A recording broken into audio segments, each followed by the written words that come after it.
Welcome to NTD News Today. I'm Sue Byamba. Let's take a look at our top stories. A possible paycheck protection program for East Palestine. Ohio Senator J.D. Vance proposes support for locals near the train wreck. A bunch of Hollywood actors are fed up with COVID vaccine mandates. They've called the vaccine medical experimentation and complained of potentially dangerous health risks. The Energy Department now says it is likely that COVID leaked from a lab. Some Republican lawmakers reacted to the news. Russia and China complete a naval exercise with South Africa, and the Belarusian president touts weapons cooperation with Russia as he gears up for a trip to China.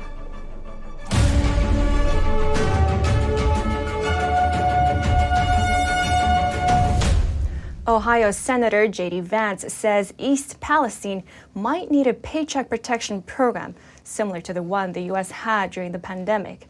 This comes as people are reportedly leaving the town. Ohio Senator J.D. Vance proposed a Paycheck Protection Program, also known as PPP, for East Palestine residents.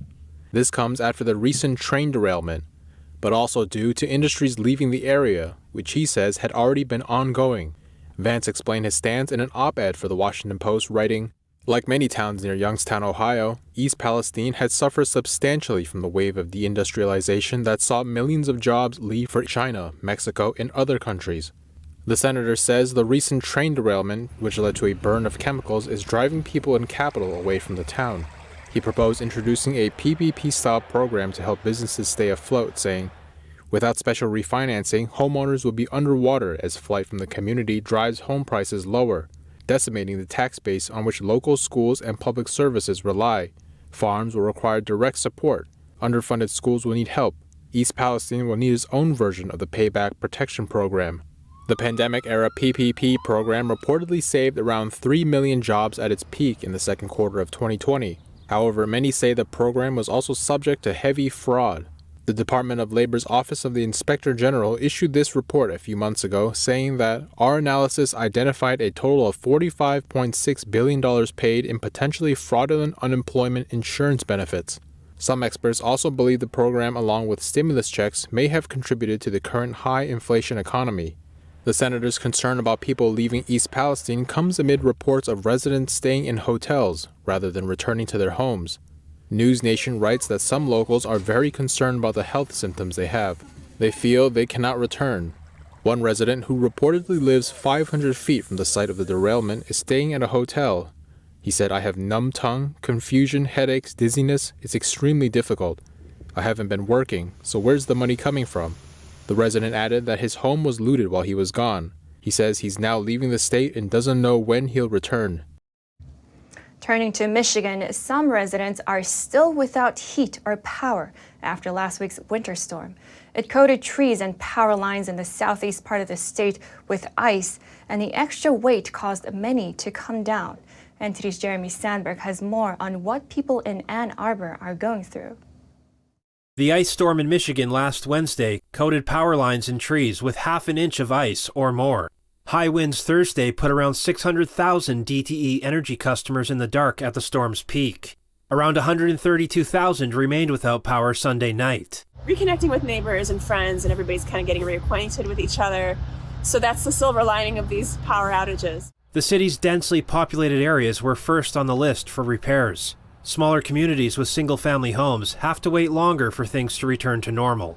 Many are using backup generators to run electric heaters and keep freezers and fridges going. Those with gas stoves are boiling water and cooking to generate some warmth. I was at a friend's house who was also out of power, and they served me some tea because they had a gas stove, and then they also had a gas fireplace, so it was pretty comfortable in their living room. Some residents feel the city should invest more in infrastructure for reliability of power and utilities. We're used to having up to 10 days of no power every spring. This happens every other year, sometimes every year. And instead we're building beautiful, very extensive bike paths that I love. But I think in terms of priority, we really need to put burying power cables ahead of very beautiful bike paths. It's unfortunate that, there's been 20 or so years in which they could be investing all of our money into infrastructure or underground lines. Warming centers were set up at local libraries, community centers, and churches. Residents could see more freezing rain, sleet, and snow on Monday, as another storm system is forecast to hit the southeast part of the state. Jeremy Sandberg, NTD News. A powerful storm that swept through the southern plains overnight caused widespread damage. At least 7 tornadoes were reported early Monday in Oklahoma, leaving nearly 50,000 customers without power, and at least 12 people were injured. This is the wind outside right now, you can't even see. Severe storms rolled across Midwestern states Sunday evening. A tornado warning was issued for parts of Texas, Oklahoma, and Kansas. What in the world is that? One such storm produced strong gusts and bursts of lightning in Sublette, Kansas. And in the town of Liberal, Kansas, winds damaged homes and toppled trees and power lines. At least one person was hurt from flying glass. The storms left about a dozen families homeless. And hurricane-force winds and severe thunderstorms tore through Texas on Sunday. Parts of California were blanketed by snow from Friday to Sunday. More than 6 feet of snow fell in some parts of the state. So much snow on the deck. And parts of Los Angeles saw a blizzard warning, the first since 1989. The storm brought snow to higher elevations, and rain and hail fell in the flatlands, causing some areas to flood. Nearly 85,000 households and businesses were without power in the Los Angeles area. The storm is expected to move into the northeast. Mid-Atlantic to New York will face with heavy rain and some snow today. Up to 6 inches are expected in the Boston area by Tuesday. A large group of Hollywood actors say they've been locked out of their union buildings and blocked from competing for roles. This because they decided against taking the COVID-19 shot. NTD's Daniel Monahan has more. The actors say the mandate violates their right to informed consent and protection against what they characterize as medical experimentation. They add that there is now overwhelming proof of potentially dangerous health risks. Some actors also shared stories of the health problems they got after getting the vaccine. Actress Michelle Jubilee Gonzalez of Stargate Origins says she believes she developed both reproductive and cardiac-related health problems immediately after getting a COVID injection, while actress Lynn Marie Mizerjewski of Desperate Housewives and CSI New York says she developed several medical conditions after taking the shot, including peripheral neuropathy in one of her legs. The controversy heated up 3 weeks ago when the Screen Actors Guild Union, or SAG, decided not to end but extend COVID vaccine mandates and other protocols for members. Meanwhile, actor Woody Harrelson sent shockwaves throughout national media over his unscripted monologue mocking COVID vaccine mandates on Saturday Night Live. In talking about a fictional script he says he rejected, Harrelson said this: "The movie goes like this. The biggest drug cartels in the world get together and buy up all the media and all the politicians and force all the people in the world to stay locked in their homes, and people can only come out if they take the cartel's drugs and keep taking them over and over." I threw the script away. Who's going to believe that crazy idea? The Mentalist actress Maya Dunbar says refusing the COVID injection has become like the scarlet letter in Hollywood. Actors say SAG is violating their Title VII rights, which require employers to accommodate employees' religious beliefs. It is the same argument under which healthcare workers have won lawsuits against hospitals that have denied them exemption from the vaccine. The executive director of SAG did not respond to requests for comment. Daniel Monahan, NTD News. Lawmakers and Chinese dissidents rally in the center of New York City. Their goal? To counter the Chinese regime's operations overseas. President Putin accuses the West of trying to break up Russia. Meanwhile, the West is growing more and more concerned about Chinese involvement. More in just a moment here on NTD News Today.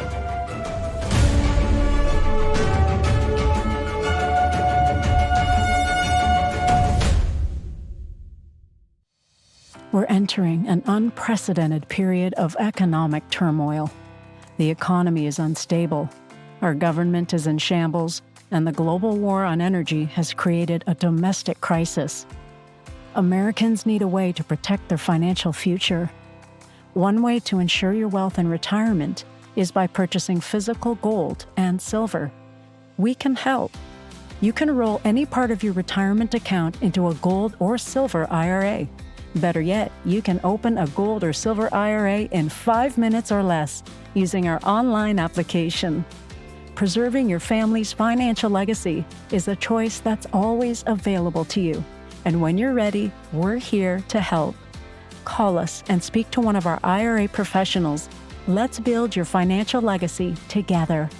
GSI Exchange, wealth for generations to come.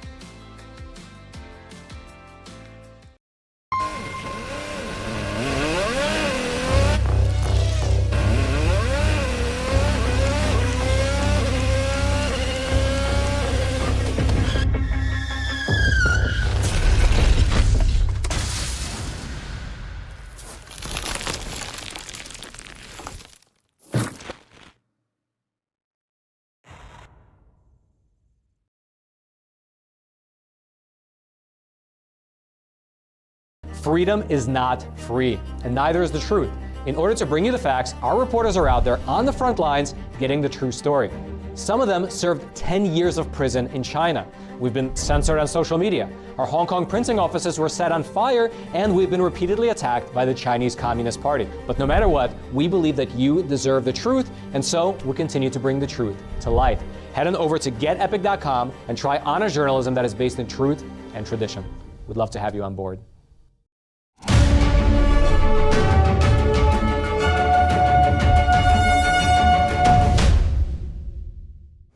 U.S. officials continue their search for the origin of the pandemic. The U.S. Energy Department has now concluded that COVID-19 probably leaked from a lab. Republican lawmakers responded to the report published in the Wall Street Journal. NTD's Daniel Monahan has the story. The classified intelligence says that the virus likely leaked from the Wuhan Institute of Virology. Representative Jim Jordan reacted on Twitter saying, quote, "So the government caught up to what real America knew all along." The Energy Department was previously undecided on the issue, but it now joins the FBI in supporting the lab leak hypothesis. The Energy Department's judgment was made with low confidence. Senator Eric Schmidt wrote that, quote, "Fauci knew this immediately but dismissed it because of funding for the Wuhan lab. When Fauci spoke, big tech censored." Representative Andy Biggs also reacted, saying in his words, "Americans knew this from day one. Unfortunately, big tech and big government silenced them." Senator Josh Hawley wrote that Americans deserve the truth, while Representative Ken Buck says, quote, "Elites and academics owe everyone who had legitimate questions and concerns about the origins of COVID an apology." Meanwhile, Senator Tom Cotton says the Chinese Communist Party needs to be held accountable so this doesn't happen again. GOP lawmakers are ramping up investigations into the origin of COVID-19 and allegations of government and big tech censorship of the debate. Republican lawmakers have been vocal about the theory that the virus leaked from the Wuhan laboratory soon after the onset of the pandemic in 2020. Initially, some health professionals and media outlets labeled the theory's proponents as conspiracy theorists. White House National Security Advisor Jake Sullivan says the intelligence community does not have a definitive answer on the matter at this point, adding that President Biden has put resources into getting to the bottom of the origin question. Daniel Monahan, NTD News. Mafia-like threats by the Chinese Communist Party on American soil. That's what Congressman Mike Gallagher said over the weekend when he rallied with a group of lawmakers and Chinese dissidents in the center of New York City. The goal? To counter Beijing's overseas operations. Here's more.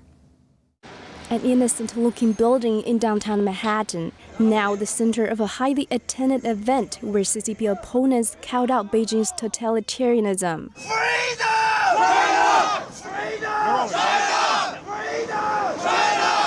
It's all because the American Changle Association hid a sinister surprise inside, an unauthorized police service center linked to the CCP.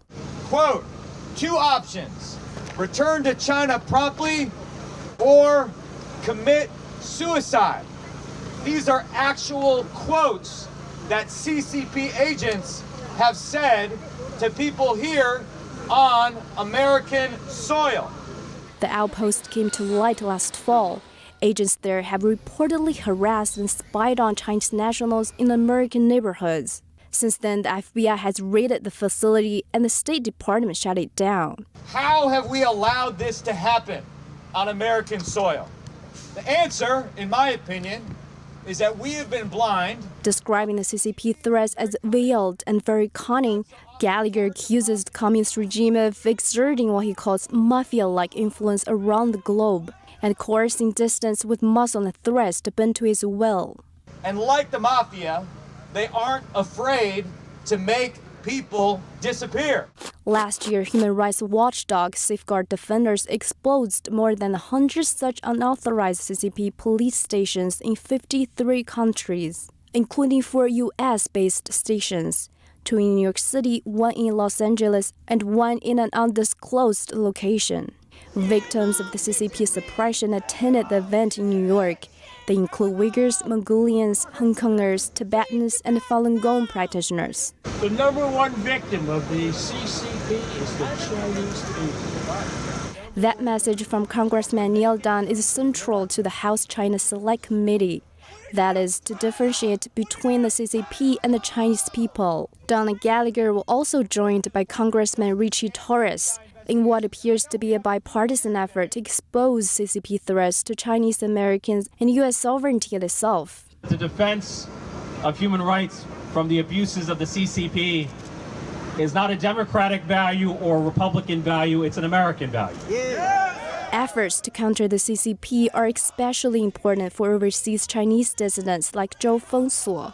He's one of the CCP's most wanted for participating in the Tiananmen student protests in 1989. This is the first time that we feel that we are hurt by American government.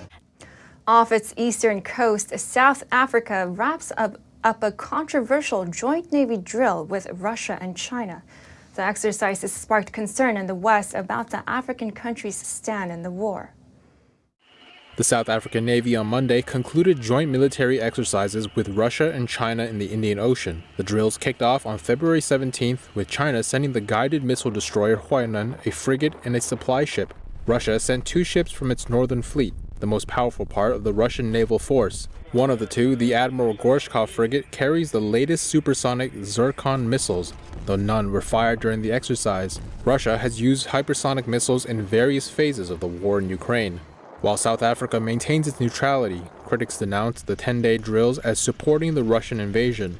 Meanwhile, Belarusian President Alexander Lukashenko reiterated cooperation with Moscow in weapons production. Thank you to those who preserved the industrial legacy of the Soviet Union, and therefore, together with Russia, we are capable of manufacturing any type of weapon. Lukashenko said that Belarus is able to secure materials from Russia to overcome sanctions from the West, and he plans to visit China on Tuesday, as the U.S. warns China against supplying weapons. U.S. officials are concerned about the potential support from China to Russia. Meanwhile, Russian President Vladimir Putin accuses the West of trying to destroy Russia. NTD's Kos Temenes has the details. As the war in Ukraine has entered its second year, tensions between NATO allies and Russia are mounting. Russian President Vladimir Putin has openly accused Western leaders of trying to break up the Russian Federation. During an interview with local Russian media, he stated that NATO has the goal to inflict a strategic defeat on Russia so that the Russian people suffer. He alluded to the West's nuclear potential, as well as ongoing efforts to supply Ukraine with billions of dollars worth of weapons. This weekend's G20 meeting saw the majority of countries condemn Russia's offensive on Ukraine, but concerns of possible support from China is growing. As U.S. officials say they are confident China is considering sending lethal aid to Russia, which according to officials will come at real costs to China.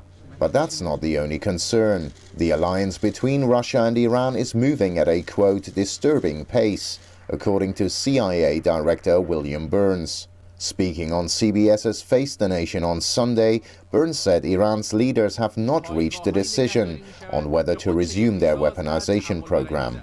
Meanwhile, the Biden administration reaffirmed its support for Ukraine and said that more than 50 nations will be ready to assist Ukraine's defense efforts.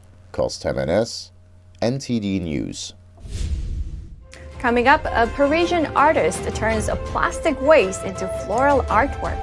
Vibrant purple tulips and the delicate yellow blossoms bring his studio to life.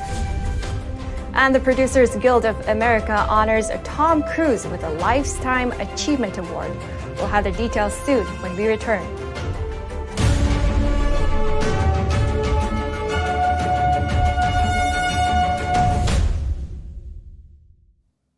Welcome. A Parisian artist is turning the city's plastic litter into a beautiful works of floral art.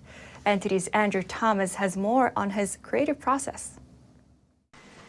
Vibrant purple tulips and delicate yellow blossoms bring this studio to life. The thing is, they're not real flowers. They're made from recycled plastic. French artist William Amour turns litter from the streets of Paris into beautiful flowers.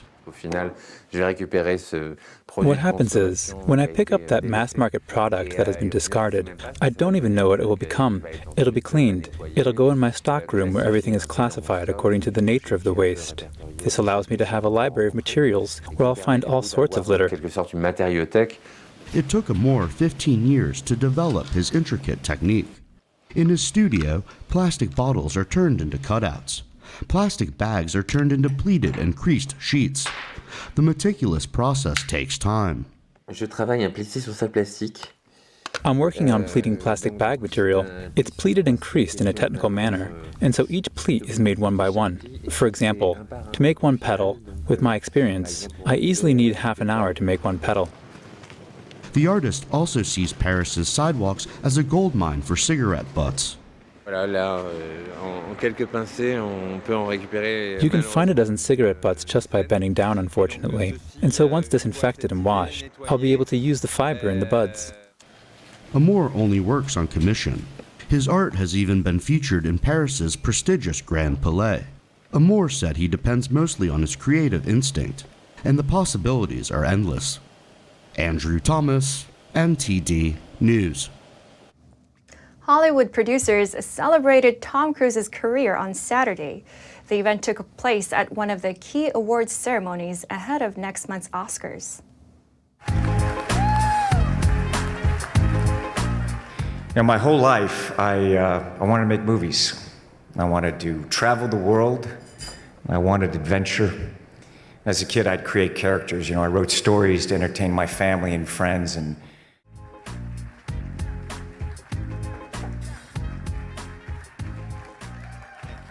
The Producers Guild of America honored Cruise with a Lifetime Achievement Award.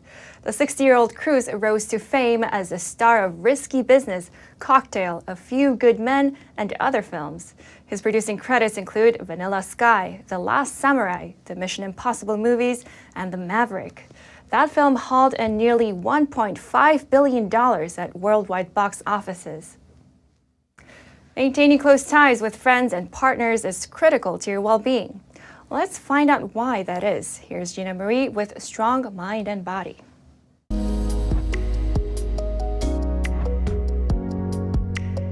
When you get busy, your friends are usually the first to go. You stop seeing them and then bump into them at the grocery store.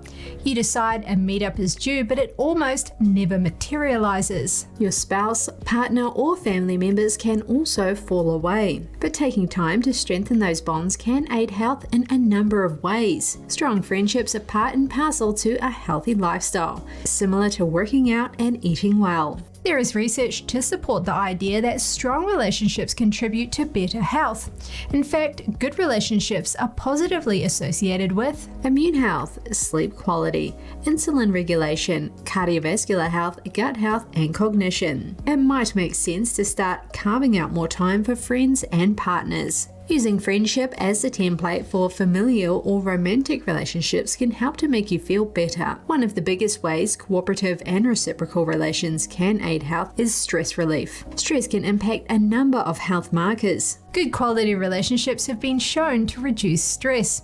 A study found that a lack of strong relationships could increase the risk of premature death by a whopping 50%. That's roughly the same risk on mortality as smoking 15 cigarettes per day. It's also higher than obesity or physical inactivity. Author Lydia Denworth said that most people have 4 very close relationships. She also said that few people are capable of sustaining more than about 6. The data indicates that when it comes to health benefits, friendship quality may outperform quantity. Maybe you've been meaning to reach out to some friends, or maybe rekindle the relationship with your partner. Either way, it could have major benefits on your health. It appears that good friends lead to good health. And that's all for tonight. Thank you so much for joining us. We're going to put our email address on screen.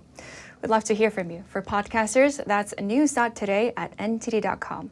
I'm Sue Byamba, NTD News in New York City.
Thanks for watching us on YouTube. Did you know YouTube only keeps selective videos on its platform? So if you want to make sure you get the full picture, just subscribe to our newsletter. Go to newsletter.ntd.com and sign up. It's free.